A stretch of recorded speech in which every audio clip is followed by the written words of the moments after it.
Before the world knew the name Chris Watts, before police body cam footage and interrogation rooms became part of a global conversation, there were ordinary people who saw Shanann Watts and her daughters alive, laughing, moving, existing in what seemed like a normal life. These were not strangers. They were friends, neighbors, the people close enough to notice the small details others would later replay with unbearable weight. Tonight's interview focuses on those final witnesses, the close friends of Chris Watts, the last people outside the family to see Bella and Celeste alive. For years, their voices were drowned out by headlines, speculation, and online theories.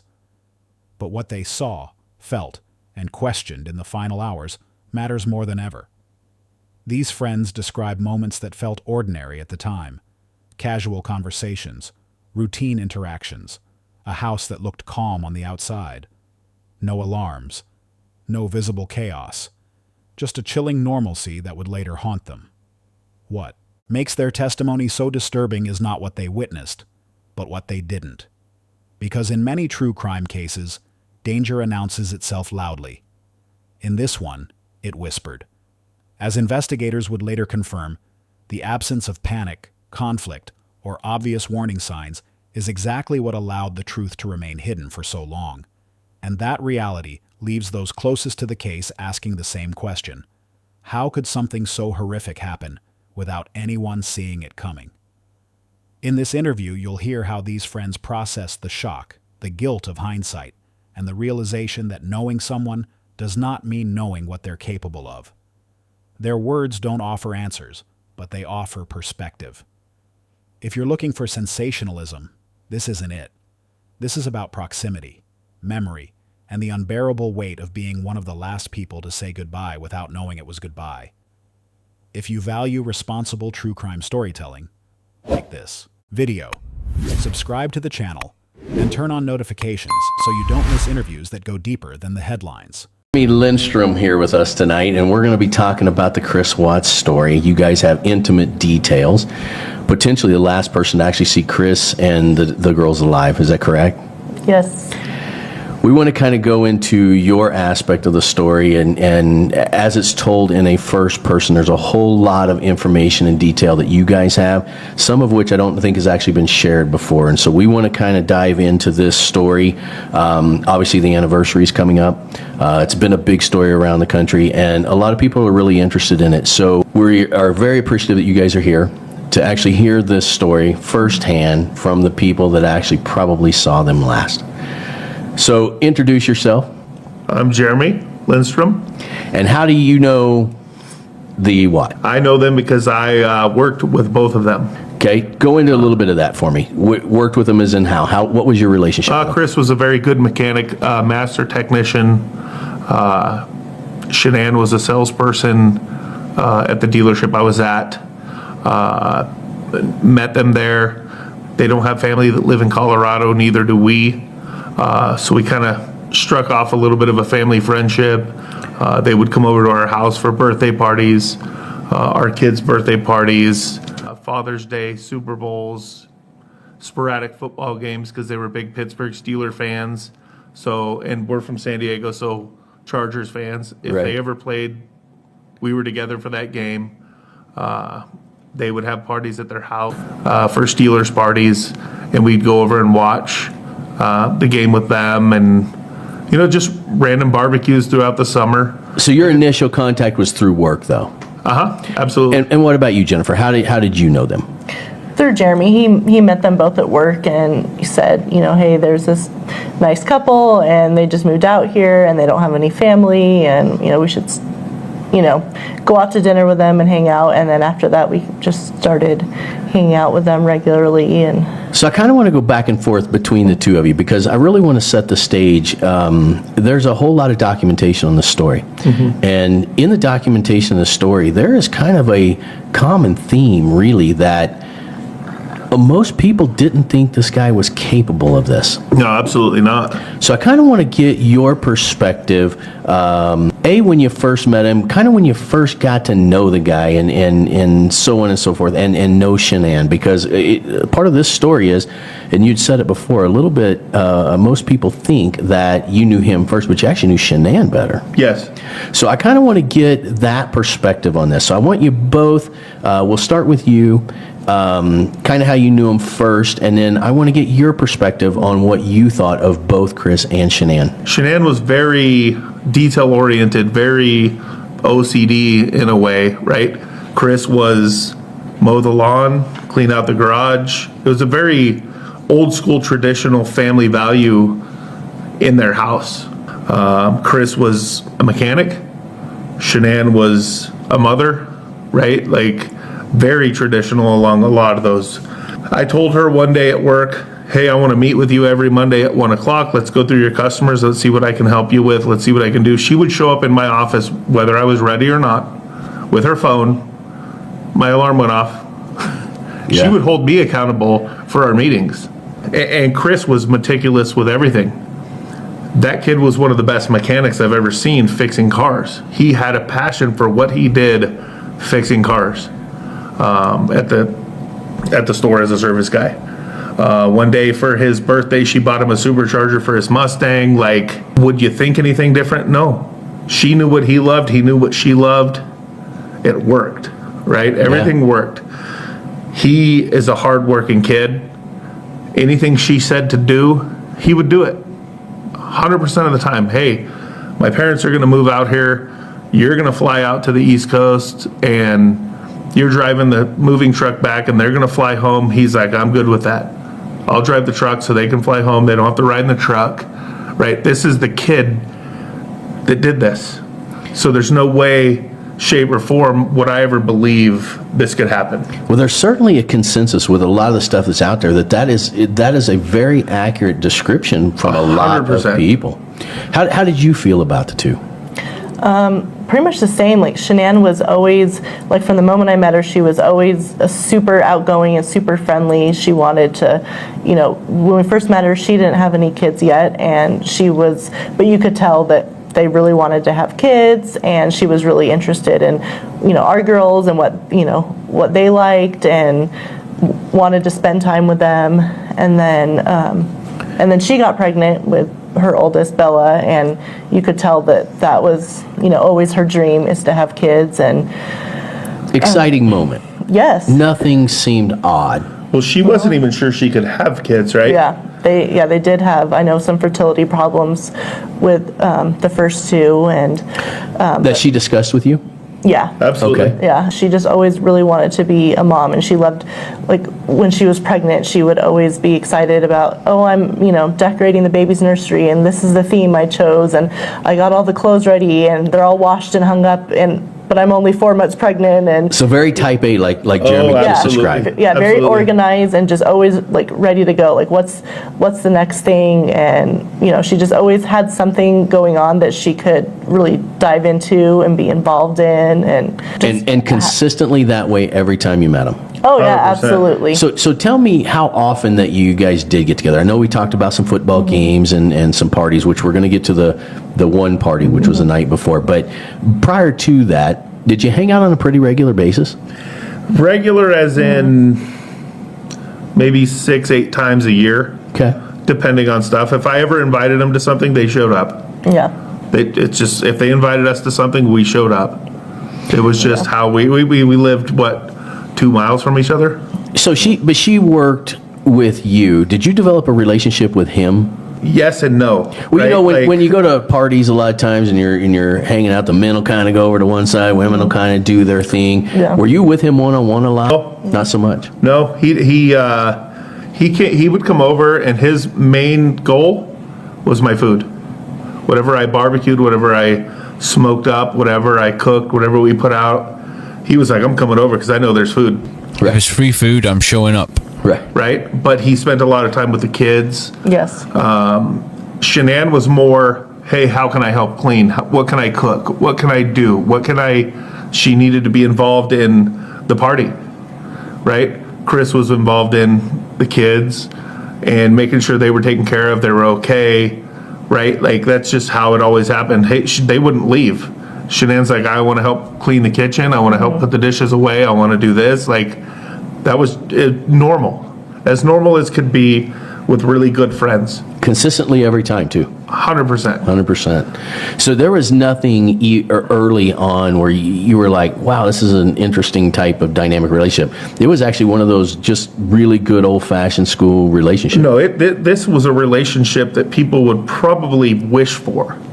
With what she demanded in life and his acceptable personality, fit. Which is really interesting because it sets up a story that's almost unfathomable anyway, and we're going to get to that because we've talked off camera about this before, and this is what makes the story so intriguing to me, because it is very difficult to place, and we're going to ask you a lot of those questions because I know you feel the same way. So leading up to that night, I want to jump right into the night before. They're at your house. The birthday. Describe that party. That's the night before. Extremely normal. We invited Chris because we knew Shanann was out of town. They talked, and we knew she wasn't going to be there. Now, she was in Arizona. Yes. Yes. Did you talk to her while she was in Arizona? No, I did not, but my daughter did because she had actually babysat the girls the night before the birthday party. Correct. So Chris could go to a alleged baseball game. Right. Which I invited him to the Broncos because I received tickets, and he told me he couldn't go because his work would be mad if he didn't use the tickets. And this was the night before, the Yeah. party. Yes. Yeah, this was literally Saturday night. Yeah. Okay, Sunday so was the let's just party. start there. So the night before your party, you had invited him to the Bronco game. I invited him a few days earlier, and that's when he texted me back, oh, I can't go. I got tickets to the Rockies game, and I need if a I don't use babysitter. them, my work's going to be mad that I didn't use them. And I get that because that's 100% normal conversation. Because if my work gave me their season tickets for the Broncos. So we know in hindsight, though, that he had taken this mistress Yes. to the game. Right. But you did not know that. No. Your friends, but did they have any other friends that they were really, really close to that they did a lot of things with? The Thrive friends, but we didn't know any of them. But I heard Shanann would talk about them. But you guys had never heard any marital problems. Neither one of them had No. discussed any of that. None of the marital, none of the financial, none of any of that. On the surface, it's just like, this is the perfect family. Yes. Okay. So again, hindsight, we find this out. But you invite him. He says he's going to go to this game. Normal excuse, normal everything. I don't think anything. I have zero radar of this kid ever lying to me. Zero radar, right? Yeah. And so when he said, oh, the work's going to get mad if I don't use these tickets, I get it. Right. I've been there. I Makes understand sense. that. Makes 100% sense. And I invited him because I thought I remembered him saying one time he'd never actually been to a live NFL game. So I was like, I thought of him right out of the gate. And I'm like, why not? I know that she's out of town. And before she had went to before she went to North Carolina, she's like, hey, make sure you call him and hang out with him. I don't want him doing anything dumb while I'm gone. Now, when did Right. she leave to go to North Carolina? That was prior to. That was, 5 weeks before? Maybe, yeah, Okay. at more towards the beginning of the summer. Right. She had, Did we think it was weird she was leaving for 5 weeks with the kids to North Carolina? Sure. yeah.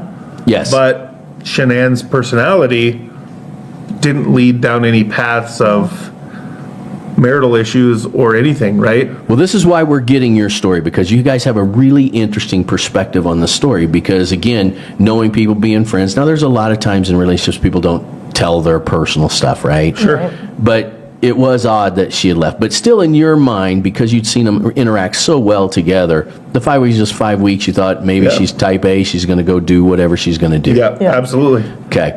Get me to the party the night before. Your My party. son's birthday party. Yes. He came over like they have for the last 4 years, right? Mm-hmm. They came over, he shows up, he's got the diaper bags, he's got the girls, and it was normal conversation with Shanann. It was, hey, Chris is going to bring the girls over. Of course, nothing out of the blue. We're playing in the backyard, the girls are running around, playing in the little swimming pool. Was he on time? Give or take, there was no time. Well, I mean, he was a little bit later, but he had mentioned when he got there that the girls had just woken up from their nap.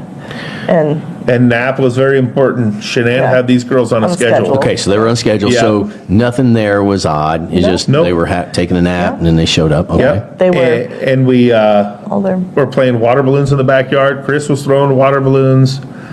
The girls were throwing water balloons. They were all normal kids' birthday party. Nothing crazy, right? Do you see why I ask these questions? Because on the outside, it's extremely difficult. And because you guys have this really intimate knowledge, this is why it's really an interesting topic. And I'm trying to make sure we don't skip anything or miss anything. Because I think you guys would have caught it. You know him pretty intimately. So he's out there If playing. anything was off. Yeah. Say that again? If anything was off, absolutely, we would have seen something. Correct. He would be out there playing with the water balloons because we talked about it earlier where you're like, he would kind of migrate towards where the kids are at. Yep. Okay. So he's out playing with the kids, nothing out of the normal. He was a little bit late, but there's a nap. We kind of know that. Right. Well, and at the same time, this is the first time we've seen one of them without the other. So we wouldn't have anything to judge off of. Okay. But it was still normal, like with the kids. But, then when we got to the birthday cake, he was standing in there. He knew that the girls had allergies. She knows more about what their allergies were, but he didn't let them have cake. He didn't let them have certain things because he knew they had allergies, right? We got them popsicles out of the garage because they could have popsicles.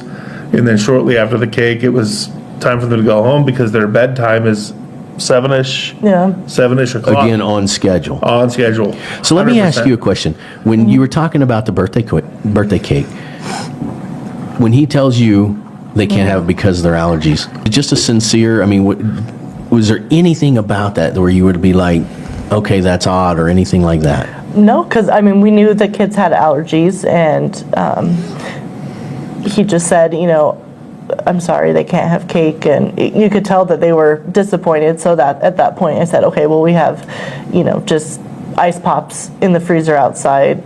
And was that conversation the same conversation you'd always had with him? Yes, that's what I was going to say. Every birthday party's been the same. They can't have the cake. Yeah. Yeah. Yep. So it was not abnormal by any means. Yeah, I've replayed that birthday party in my head 1,000 times Yes. since then, just to see, was there something that we missed that, we could. We haven't had his birthday party at our house since then. Well, so one of the things that I certainly wanted to ask is, obviously at a birthday party you're taking pictures. Mm-hmm. Did you guys take a bunch of Yes. pictures that evening? Oh, yeah. And tell me anything about the pictures. Was there anything about the pictures that stood out to be different? No. So in my mind, and I have the picture and I can send it to you now. Somebody tried to steal it off my Facebook page from another media source, right? And I had them take it down, and they did take it down. But I have a picture of him standing in the background of my kid blowing out a candle. Probably the most awkward. That's the image that's in my brain. Of him blowing out his candles and Chris standing behind him and the girl standing on the side with Bella looking up and over trying to watch him blow out his candles. Right? That's my last image of them. So when you see that picture and you see him, is it a different Chris Watts than you knew? You keep looking at it and his face changes, right? Every time I look at that photo, his face changes, and now it's like, that's a creepy fucking picture. Yeah. Right? Like for real. He truly looks evil in that picture. Yes. Truly. That In the is beginning, so interesting. absolutely not. Now, absolutely.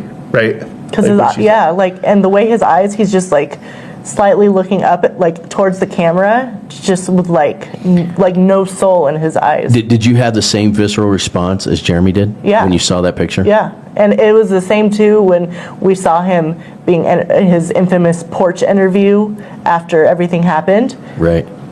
He looked and sounded different in that interview. It wasn't him.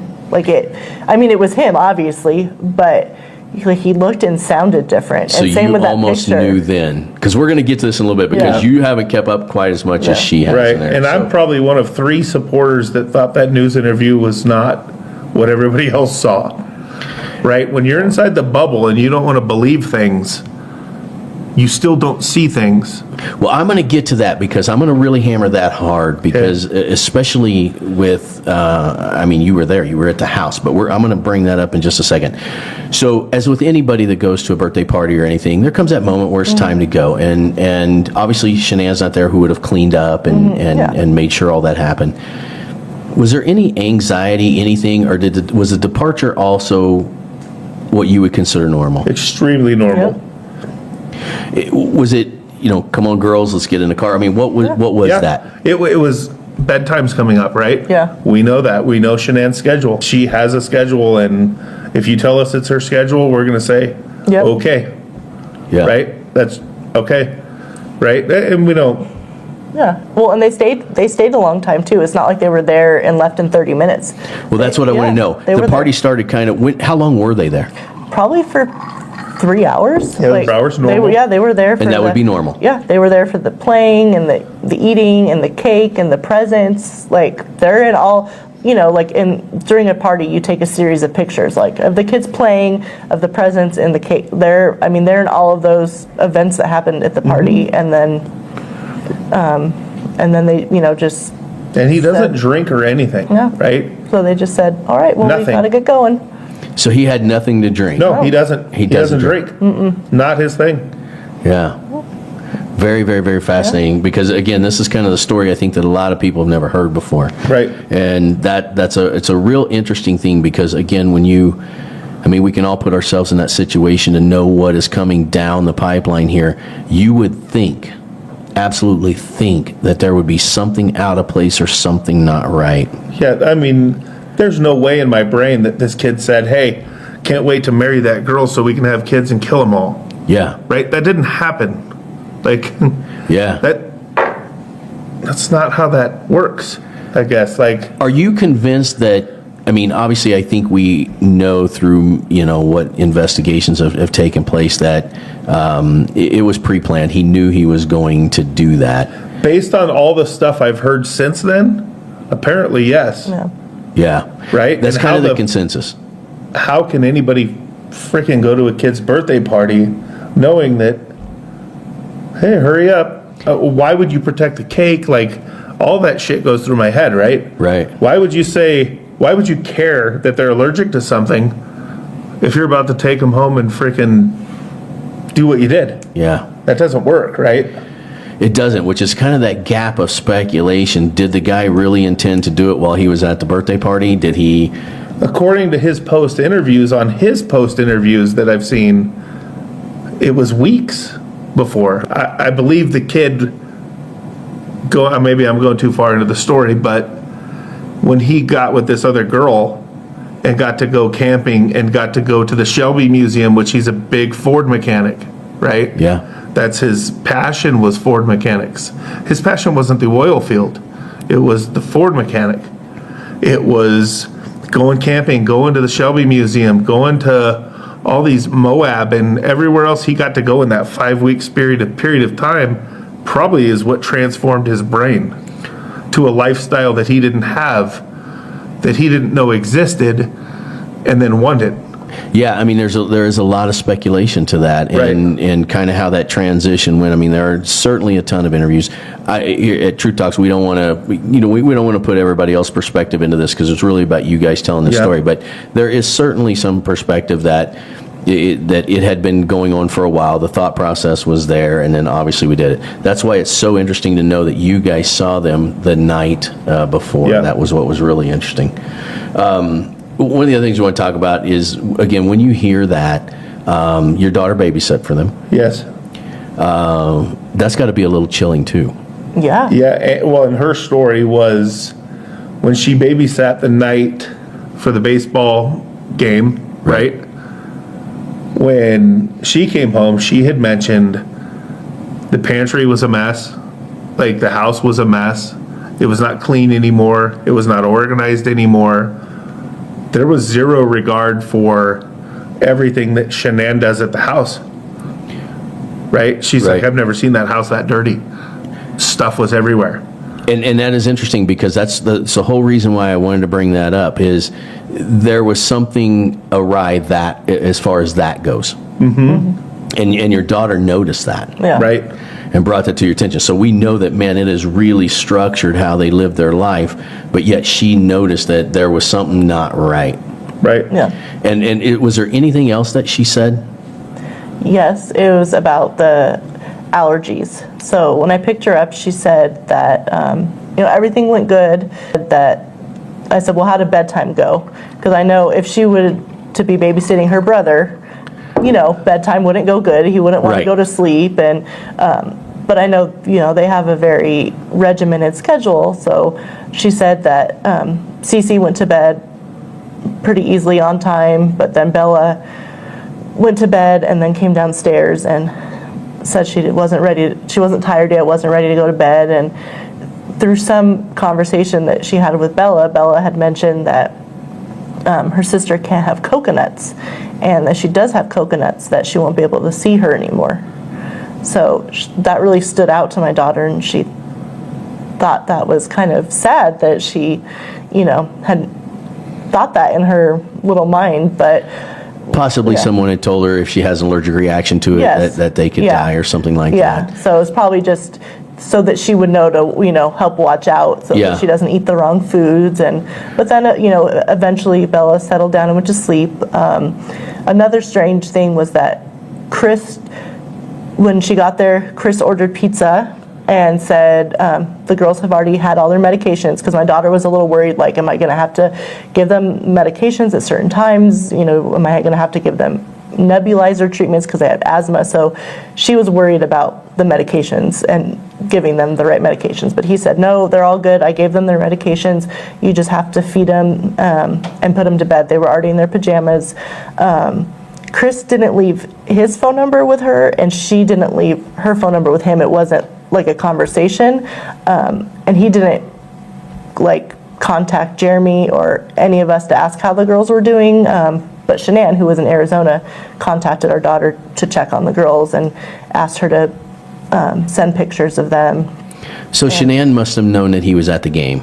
Yeah, she knew. Yeah, she knew that she was babysitting and that he was at the game, but she was the one that was checking in on how things were going with the girls, not Chris. But that's kind of still par for the course, right? Yeah. Because she was always the one that was going to make sure everything was in order and detail. Yeah. Mm-hmm. So again, probably not too out of the ordinary for their lifestyle. Yeah, but I guess he assumed if there was some sort of emergency that she would just contact me, because I was, at home right down the street. Right. So after your guys' party, then we know that fateful night, right? So I want to go through when you first heard about it.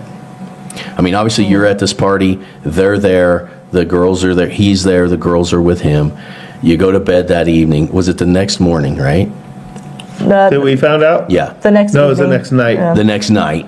I was sitting on the couch. I came home from work, watching TV, looking at Facebook on my phone, and I noticed that there was a post that the girls were missing, all three of them. And I kind of looked at it, and then I'm like, okay, right? My mindset is not that this is the family that something would happen to. And I had seen it again, and I looked over at her, and I said, I think Shanann and the girls are missing. And I don't know what that means, so I'm going to text Chris. And I texted him. And this is the next night. Yes. Next night. So the way the story goes is that the friend who dropped her off at, I think it was 1:48 a.m., they just come back from a conference.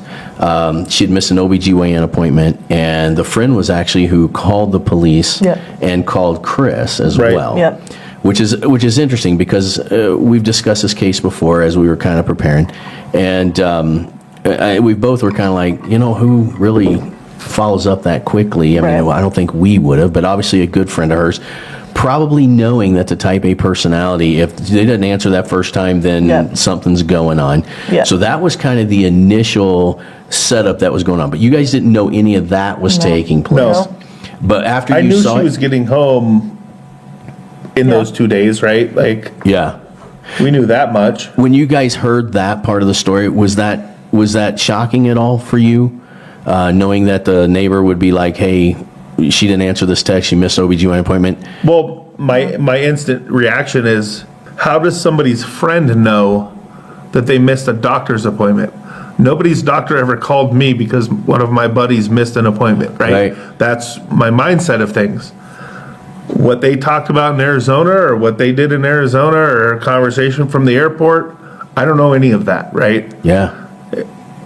Who knows if there wasn't a conversation that was like, hey, if you don't hear from me, right? Like, I don't know. Now that everything I know later brings me back to some of this.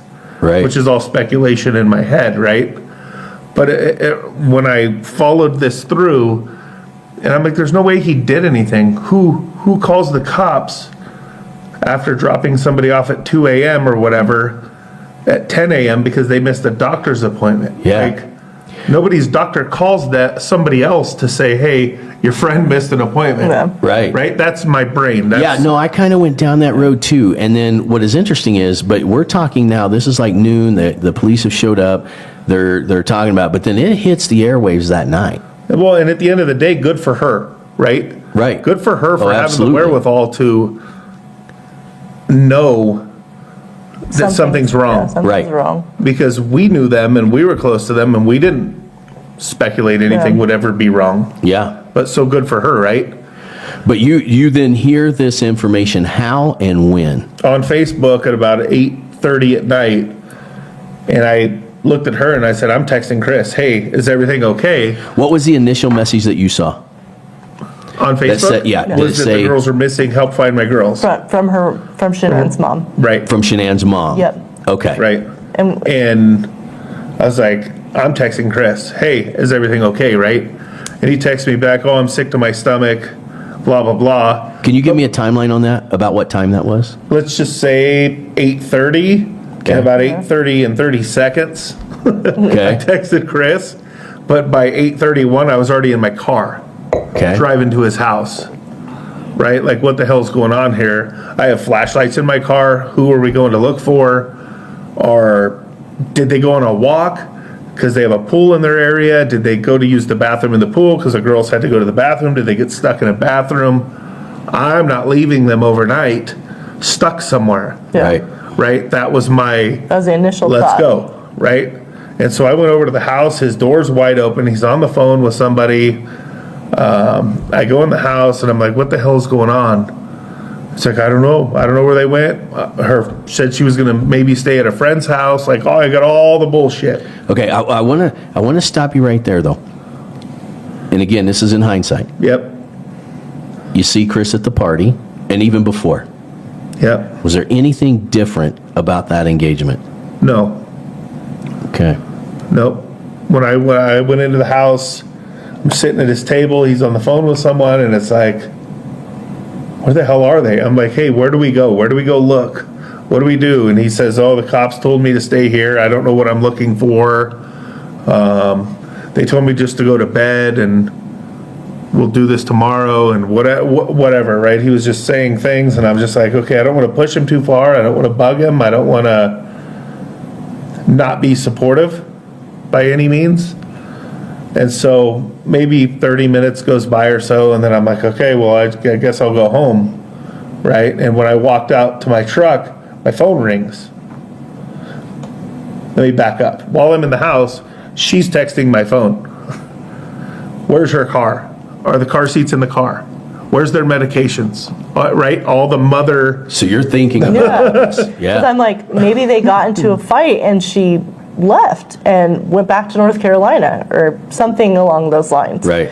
But then he's like, no, all the stuff is here. And that really did not sit well. Because I'm like, okay, so she would have to like get an Uber that had car seats in it and already have medication. Like, I'm trying to logically think like, okay, she left and went back to North Carolina. That's where And you knew her type A personality. yeah, I'm like, that's totally what must have happened.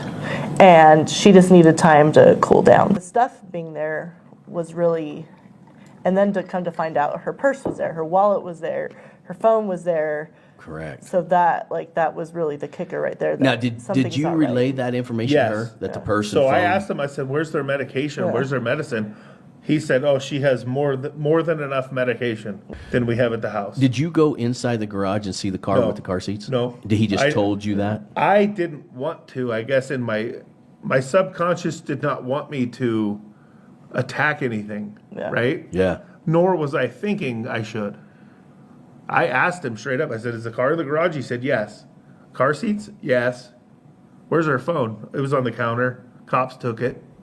Right? He answered my question, Yeah. so I didn't have any reasons to.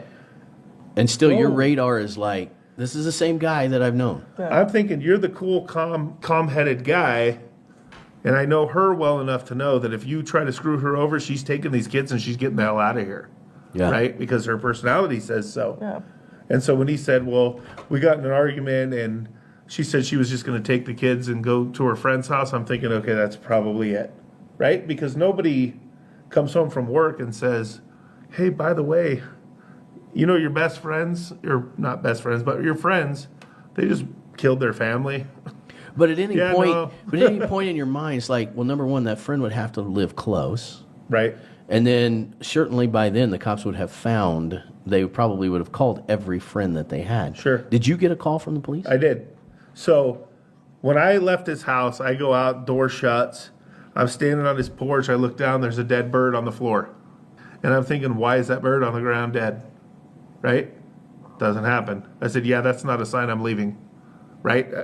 Right away, I'm like, "Yeah, that's not a sign of anything, I'm leaving." And I'm walking to my truck and my phone rings, and it's the Frederick Police Department calling my phone. "Hey, how's it going? This is, blah, I forget the name, but at Frederick Police Department. Do you know Chris and Shanann?" I said, "Yeah, I'm at his house right now." And he goes, "Oh, should I call you back?" Right out the gate, "Should I call you back? Is this a bad time?" I said, "I'm actually getting in my truck right now." And he's like, "Oh, okay." We start talking, and he just asked a few questions, and he goes, "Hey, I need your email address," and he asked personal information, right? Mm-hmm. And he's like, "I may be contacting you in the next few days if I have any other questions," blah blah blah, right? Do you And- mind disclosing what questions that they ask? Normal. How do you know them? What's my cell phone number? He called it, but he wanted to write it down. And I asked him, I said, "Do you guys have her phone?" "Yeah, we're going through all the phone numbers on our phone and we're just calling them all." I don't have any questions. He didn't have major questions of anything.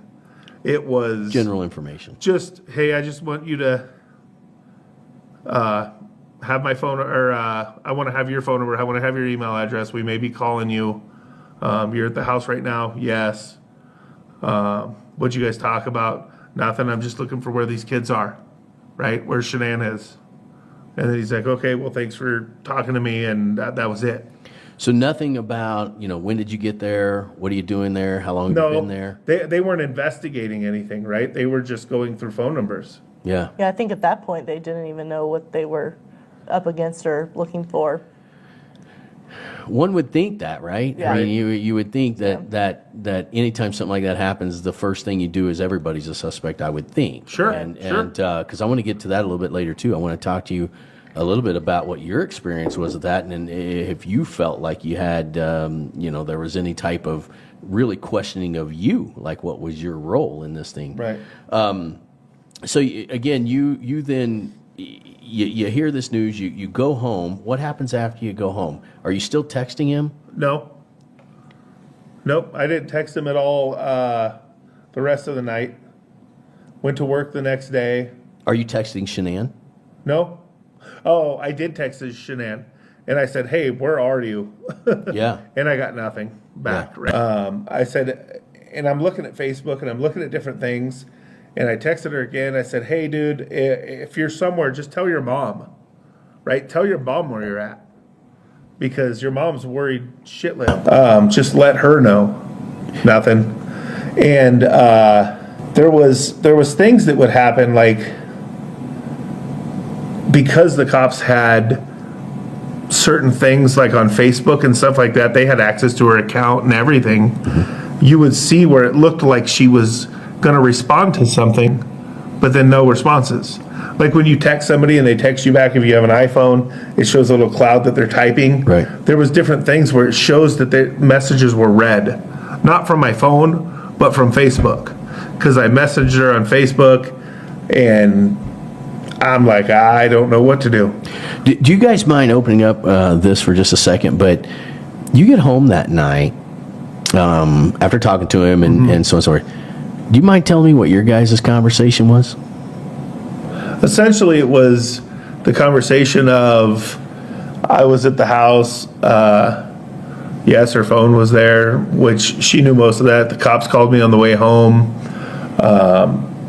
They just wanted to ask me if I knew the family and that I was there, right? Like, I don't know all the details of all that part, but then it was like, where the hell did they go? And both of us look at each other and it's like, she left, right? She left with the kids. Well, and you also found out kind of an important piece of information while you were over there, as I'm grilling him with questions when he comes home. That's what I want to know. Were you like ramping up questions? Yeah, because I'm trying to make sense of all this, and he mentioned that Chris said that they were having marital problems, and that was the last time that we saw them all in person together.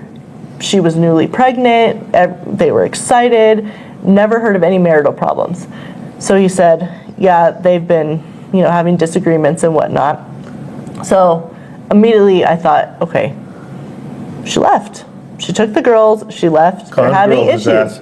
You were 100% convinced in your mind that they just left. Well, that's what I was trying to convince myself of, but the whole piece of the phone, the car seats, the medication, like my mind couldn't reconcile that part of those things being gone. So I'm like, okay, Shanann's really, really smart. She's really organized. So maybe she left that phone and she got a new phone. Like I start thinking about, movie type stuff. You went through a lot of scenarios of which her being murdered by her husband was not one of them. No, yeah, absolutely. Like that. And then one that even went through my head at some point was maybe their problems were really bad and maybe she took her life and the girls. Maybe it was a murder-suicide that way. That was like the worst case scenario in my head. Like maybe they had such a bad fight and there was going to be a custody and she was pregnant, she was stressed out, she just couldn't handle it anymore. Like that was my worst case scenario. Which is what is so interesting to me because obviously we know the outcome of the story, but that didn't cross your mind. No. Never. And then as time started going on and he started doing interviews and he started becoming a suspect in the media. Well, so I want to get to that. So he comes home, that's that. You guys have this conversation of trying to really figure out what might happen or might have happened. And you probably were trying to even be helpful, like, okay, what can we do to do what we've got to do to help find him? Tell me when the next basic communication happened where you found out information that he was doing these interviews or whatever. Yeah, the following day. So Tuesday, the Colorado Bureau of Investigations came to our house. Okay. And they had called previously and they said, hey, we want to come talk to you. We want to come talk to your daughter. They're trying to put together, she babysat, right? Yeah, they're just trying to, get together the timeline. They're trying to put their timeline together. But you guys would have had to. But you guys would have had to have been on the top of that list because if she had all these multi-level 100% people, because you guys we had were to the be last close. people to be with him. Did they know that already? Oh, I'm sure. Well, yes, because my conversation was my daughter babysat the kids. Okay. The night before. They were at our house for the birthday party. Right now they're missing. Yeah. Right. Okay. Her mindset was, why the fuck did he do that to us? I mean, I guess that's later in life, later in conversation, but why this nutshell to bring us into this bubble? Right. But so Tuesday, the CBI comes over. We sat with one in our living room, and the other one was like, hey, I want to go talk to your daughter in a different room, closed door, about the night of babysitting, right? And we're like, okay, that's fine, right? We're trying to help. Prior to them showing up, somebody else showed up because they needed pictures of what the kids were wearing. And she had pictures of when she babysat the kids, what they were wearing, what they go to sleep with, what they wake up with. Like they were detailing 3 nights ahead of the birthday party night, right? Yeah, they're looking for missing persons. Because I know in some of the research that we've done, the police actually even showed him a picture of a woman and two kids in a Walmart, and they were asking if those were his kids. Now, I think there were some other psychological things they may have been doing at the time, Right. but they were actually at this point still looking for a missing person. Yeah. Obviously, you guys are on the top of the list, which is why they probably called Right. you somewhat similar first. At any point in that time, were you still just trying to picture what could possibly have happened, or now that you're actually getting questioned by police, and we're talking now the bureau stuff? When CBI came to our house and were talking to us, they kind of said the comment of, there's other people who already have an outcome, right? And yeah, I'm assuming her family. her family, right? They already. But they probably knew a lot more about what was going on between the two of them than we did, right? So I'm still I was a supporter of Chris not doing this, and there's no way in hell that that's what the outcome was. When they questioned your daughter, what were they asking her? About like normal stuff, like, how long have you known them? What was your relationship with them? And then tell us about, just like walk us through your night of when you babysat. Was anything out of the ordinary? Did anything eventful happen? And what they were wearing? Yeah. Well, yeah, The took night that she pic- left. Yeah. They took pictures of her phone that had pictures of what they were wearing, and they showed her pictures of clothes, right? Which that would have had to have been pretty intense for your daughter too at the time. Yeah. Were you guys talking to her about the disappearance, missing? Was she fully aware of what was going 100%. on? Yeah. And at any moment did she come to either one of you and say, "Mom, I think I know what happened. Dad, I think I know what happened"? Or was she also under the influence or under the thought process of where do they go? Wonder if they left. Did she ever say anything potentially of the outcome that evolved? No. No, yeah, we were all in the same thought process of, what is happening? Like, is this even real? Like, none of it seemed real. Right. And then their faces start getting plastered all over the news, and it's really like, what is happening? Where are they? Thank you for leading me directly into that. So when you see this news interview that he does, I feel like this isn't even real right now. It's like a nightmare that I just can't wake up from. tell me about that. That was weird, because since we know Chris, we know that he's not an emotional type of guy. He's very passive. So I know a lot of people were saying, like, he wasn't showing any emotion, like, what's wrong with him? And at that point, we kind of just brushed it off as, that's Chris. Like, I know his family is missing and this is a crazy time, but he's not the type to be freaking out and showing emotion. So that's kind of what we thought. Like, it kind of looked like he did look a little awkward and odd. He's a very awkward person. But that's but that's how he is. And then, but then looking back in hindsight, like watching it again after knowing what happened, like he had really weird body language. He kept chuckling.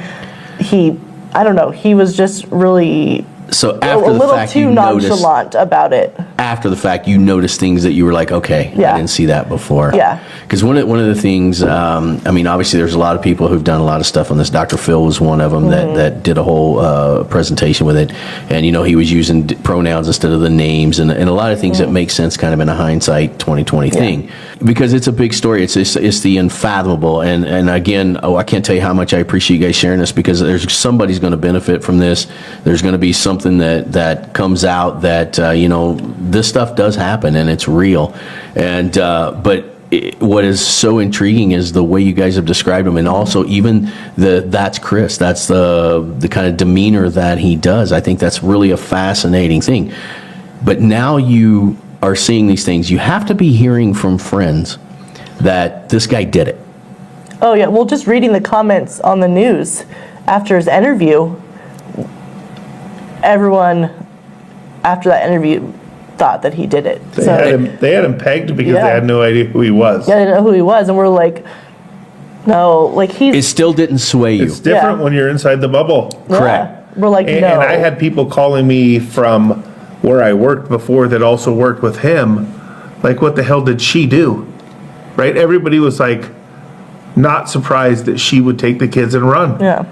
Not surprised of like, just everybody was pointing at her absolutely taking the kids and running. Yeah. Like, because nobody would peg him as having the balls, if you will, Yeah. to do something that drastic. No, you're hearing all this, the comments and everything. You guys still were on the, I mean, she just left. Because Yeah. it's Still there. the same thing. There's no way that kid is capable of doing that.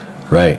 Like, there's no way. Like, the kid wouldn't smash a fly at a barbecue, right? That was the mentality he carried around. And the dad, he he was- loved those kids. He loved her. He loved his world with them in it, right? Yeah. He was content, so it seemed, Yeah. with everything, right? Which is just incredibly fascinating. Let's fast forward then to now he's getting arrested.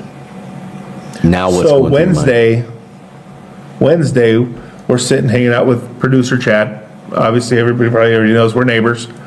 But we're sitting outside and just hanging out, and it's kind of a dull hangout, a really dull hangout, because there's a lot of things in the air. Where are these kids? Where are these girls? Like, where is everybody, right? And my daughter gets a text from her friend who lives in a neighborhood.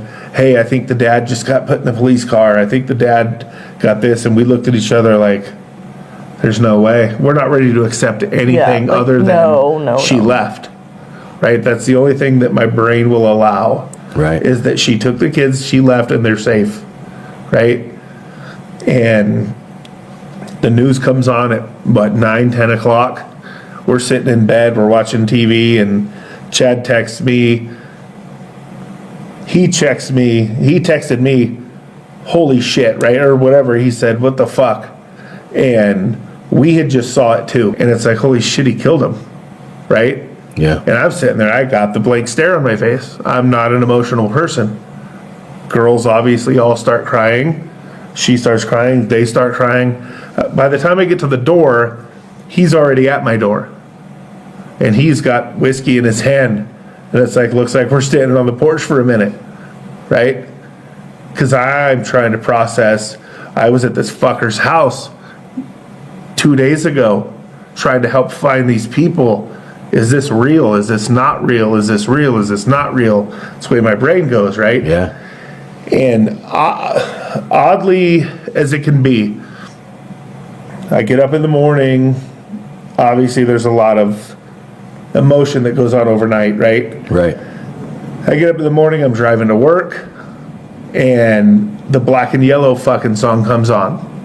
Of all songs that can come on, Black and Yellow, knowing that they're Pittsburgh Steelers fans. And that's when I lost it, right? Like, I just broke down crying all the way to work. I'm sitting at work, I'm sitting at my desk, and they're like, why the fuck are you here? Because they all knew because of Tuesday, and they saw stuff on the news. They knew I was friends with him. A lot of people are like, oh, he's your neighbor. He wasn't my neighbor, but he lived close by. Yeah. And I'm sitting at work, and they're like, why are you here right now? Like, this isn't normal. None of this is okay. And I'm just trying to be normal. Yeah. Because it hasn't set in all the way. And so I was at work maybe 10 minutes before I was heading back home. Yeah. And they were just like, call me if you need anything. Like, and it just still trying to process it, right? Where were your emotions at that point? Oh, just completely In shock. in shock. Like, I cannot believe this is happening and that we're a part of this, and so, like, close-knit a part of it. And yeah, just complete shock. And Not know what to do at that point. yeah. No. And this whole time, like our brains wouldn't let us go there, that they were not okay. And then to find out that, yeah, they're all dead and he's the one that killed them. Yeah. And that they were just at our house, and then he was just at his house and had normal conversation like that. Just trying to, like, wrap our heads around it. It was It's a lot to process. These so are little hard. kids that you're Yeah. around and taking Yeah. care of and giving popsicles to. I Yeah. mean, just literally not long before. Yeah, unbelievable. I mean, just unbelievable. When did it set in for you, though, that it was real and that, at some point I want to go back to that picture, that when you saw the kind of that evilness or something in that picture, when was that? Was that after you had heard? It was, for me, I'm sorry. That's okay. Yeah, either one. For me, it was months later, right? Because I'm still on board of, okay, now I need to know how this happened. Like how? And then the story comes out of, well, I went into the room and she was strangling the kids or whatever. And I'm like, okay, so I'm still a little bit on board. I'm still a little bit on board. I was strung along with the hope of the reality wasn't what the reality was. Right. If that makes sense. Like, okay, that makes more sense to me, right? It doesn't make sense, but it makes a little bit more sense. Because if she's that OCD and if she's that type A crazy personality, maybe you said that you wanted a divorce and she says you're not taking the kids, and this is all from news stories back in history of how this thing shakes out. Right. That's all that's going through my head, that there's no way that this calm, collected, no personality kid decides, I can't wait till they get home tonight. Right. And this is what's going to happen. Like, it doesn't work that way. Like, my brain doesn't allow that. Right. Yeah, I still don't believe that happens. Well, have you guys watched the movies? Yeah. The Yes. documentary? And somebody tears it apart. Well, that's what I want to talk about. Tell me when you watched it, because I've watched them both. Was there any part of that movie that you were just like, yeah, it either is kind of dead on, or was there holes in it, or how did you feel about that? Well, the movie with the actors, it was both. There were parts that were true, not true, semi-true. Like, I mean, because they were saying there was a lot of stuff that they had to fill in, Right. and I'm sure the fill-in part wasn't quite as accurate as what it could be. Right. But did the storyline seem to fit what you knew? yeah, I mean, for the most part, overall. And as you were watching it, were you getting kind of the picture of what you then later find out actually happened? Was it nauseating to you? Was it just like, where were you at emotionally when you saw that? Just kind of like numb. Like, it was just kind of weird because I watched, like, when all the documentation came out and all the body cam footage and all the police reports and all the digging that they did for this trial that never happened. Yeah. So I watched all of it because for my brain, to try and even like piece this together and make it make sense, which obviously it still doesn't, but I'm an information person. So I'm like, I have all this information at my fingertips. I want to know, like, how did this happen? Like, obviously we weren't aware of their issues, and did those issues lead up to this? And those marital issues, financial, like all this stuff comes out and obviously a lot hidden of because you guys information. have a relationship with these people. So and then Obviously. and then find out that he's having an affair, and so just like all this information comes forward that, okay, now it makes a little bit more sense because there was all this stuff behind the scenes going on that we didn't know about. So it wasn't just like, oh, they were super happy up until that night and then something happened. Right. It was obviously like there was a lot of things that played into this. That they hid well. They hid well from you guys. Yeah, we had no idea. Especially when you hang out a lot. I mean, they hid it well, which is hard for a lot of people to do. So I want to talk about one thing, though, and hopefully you guys have seen it. Did you see his actual confession when he brought in his dad and then they end up confessing? Well, and that was one of the texts he texted me, was he was waiting for his dad to come in. Okay, so I want to talk about that because we've got to bring it in. You had text messages with him. Yeah. Of course, I've actually seen those. Was that the last text that you got? The last text I got was, my dad's flying in. And then I had texted him back. I said, hey, is your dad here? Nothing. Hey, how's things going? Nothing. So you hear that confession, you're watching on TV that he just confessed. He fails the polygraph test. You hear this confession. Obviously, that drives it home at that point. Now you know. Well, and you see the videos with him at his neighbor's house with his neighbor's doorbell cam, right? Yes. Watching his truck, and he's standing there, his hands are on the wall.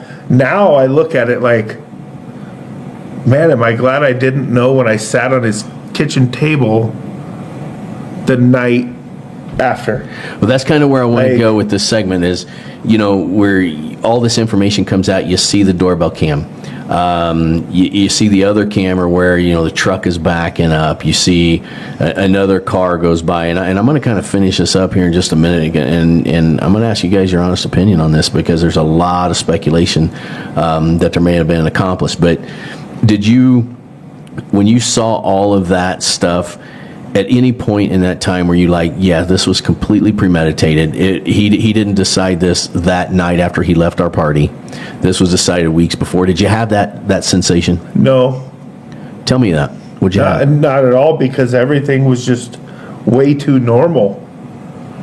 Like, I feel like if there was something coming up, he wouldn't have showed up to our party. If there was something would have been out of the normal, but he kept everything way too normal, which to me now is like, how do you know you're going to do that and keep everything that normal? And I guess that's a good thing, because that means I could never do such a thing. Right. I guess if you can't wrap your head around the why the kids, the why.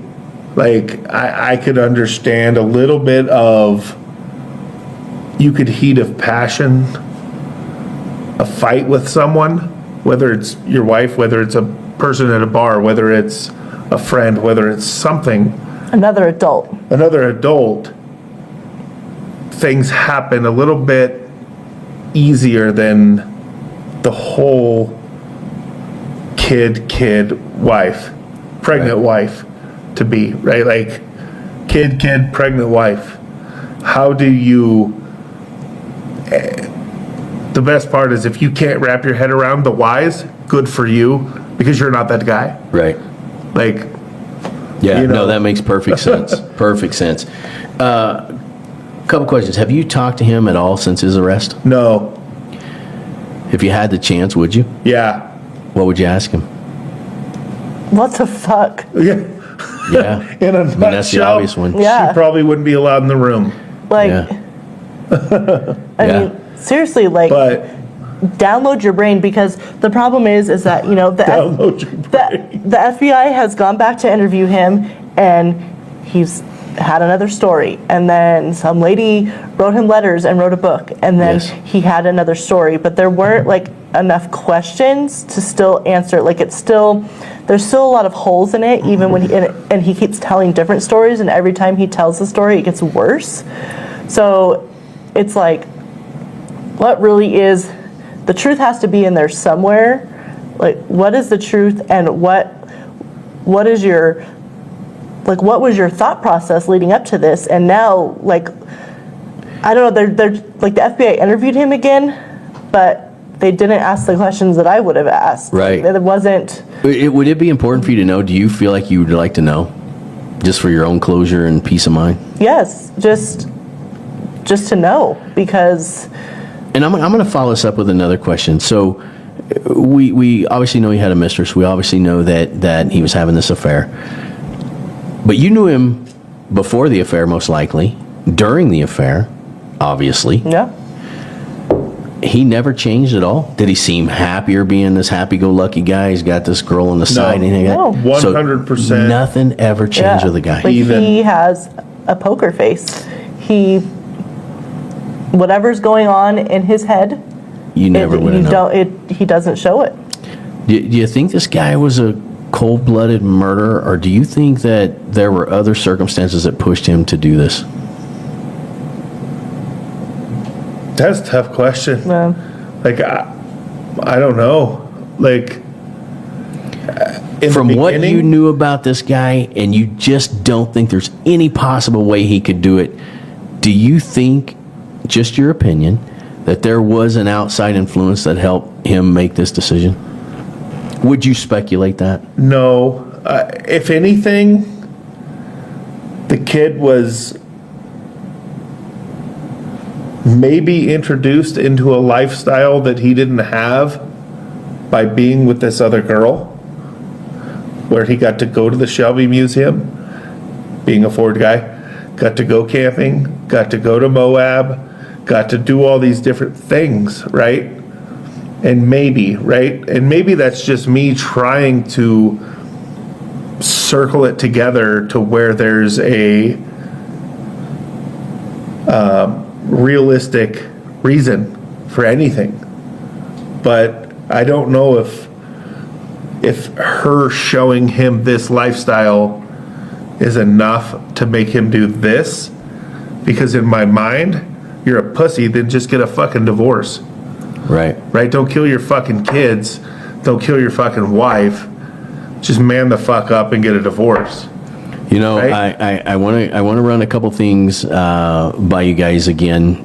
Chime in however you feel, but there is a few different people that speculate that there was an accomplice, and they're pretty hardcore on it. There's a lot of video evidence that people have broke down to show that there was potentially two people there at the time. My question again to you guys, I think I already know the answer, but to you guys, knowing him and knowing her, knowing the children, do you think he would have had to have had an accomplice, or do you think he was able just to do it by himself? If he was doing it, it was going to be by himself. He doesn't know anyone. He didn't go places. He didn't hang out with anybody that he didn't work with, right? Like, the only person he knew at where I worked with him was me, because of Shanann, right? I've never met any of his oil field buddies at any party we've ever had with them, right? He was very cockroachish, for lack of better words, on that. If they went anywhere, it was her friends, it was her people, it was her friends that came over, it was her Thrive people that came over, it was her world that he was living in. Okay. If that makes sense. Yeah. Like, Did you talk to any of her friends? Have any of them contacted you? no, No. not at all. Would you like to? Would you want to talk to them? Sure, if they have questions or if they have things, like, I've tried to reach out to a couple of them with, hey, I have pictures of the family together and the kids and this and that. Nobody's ever contacted me back. What about her parents? Have you reached out to them and said you had pictures of them and anything? One time, and I didn't get anything back, so I didn't push the issue. Yeah, Right? I think that's good. I know I did read some stuff as I was doing preparing for the podcast, and it does seem as if her parents want this just to go away and be done, and I totally get that. Well, and that's the other reason why we waited so long to even talk to anybody, right? Like, Yeah. we're not trying to intrude on anything, but oddly enough, we were as close to those people in the last few days as anyone could be. Yeah. Right? We saw them last, right? Yeah. I went to his house the day they were missing.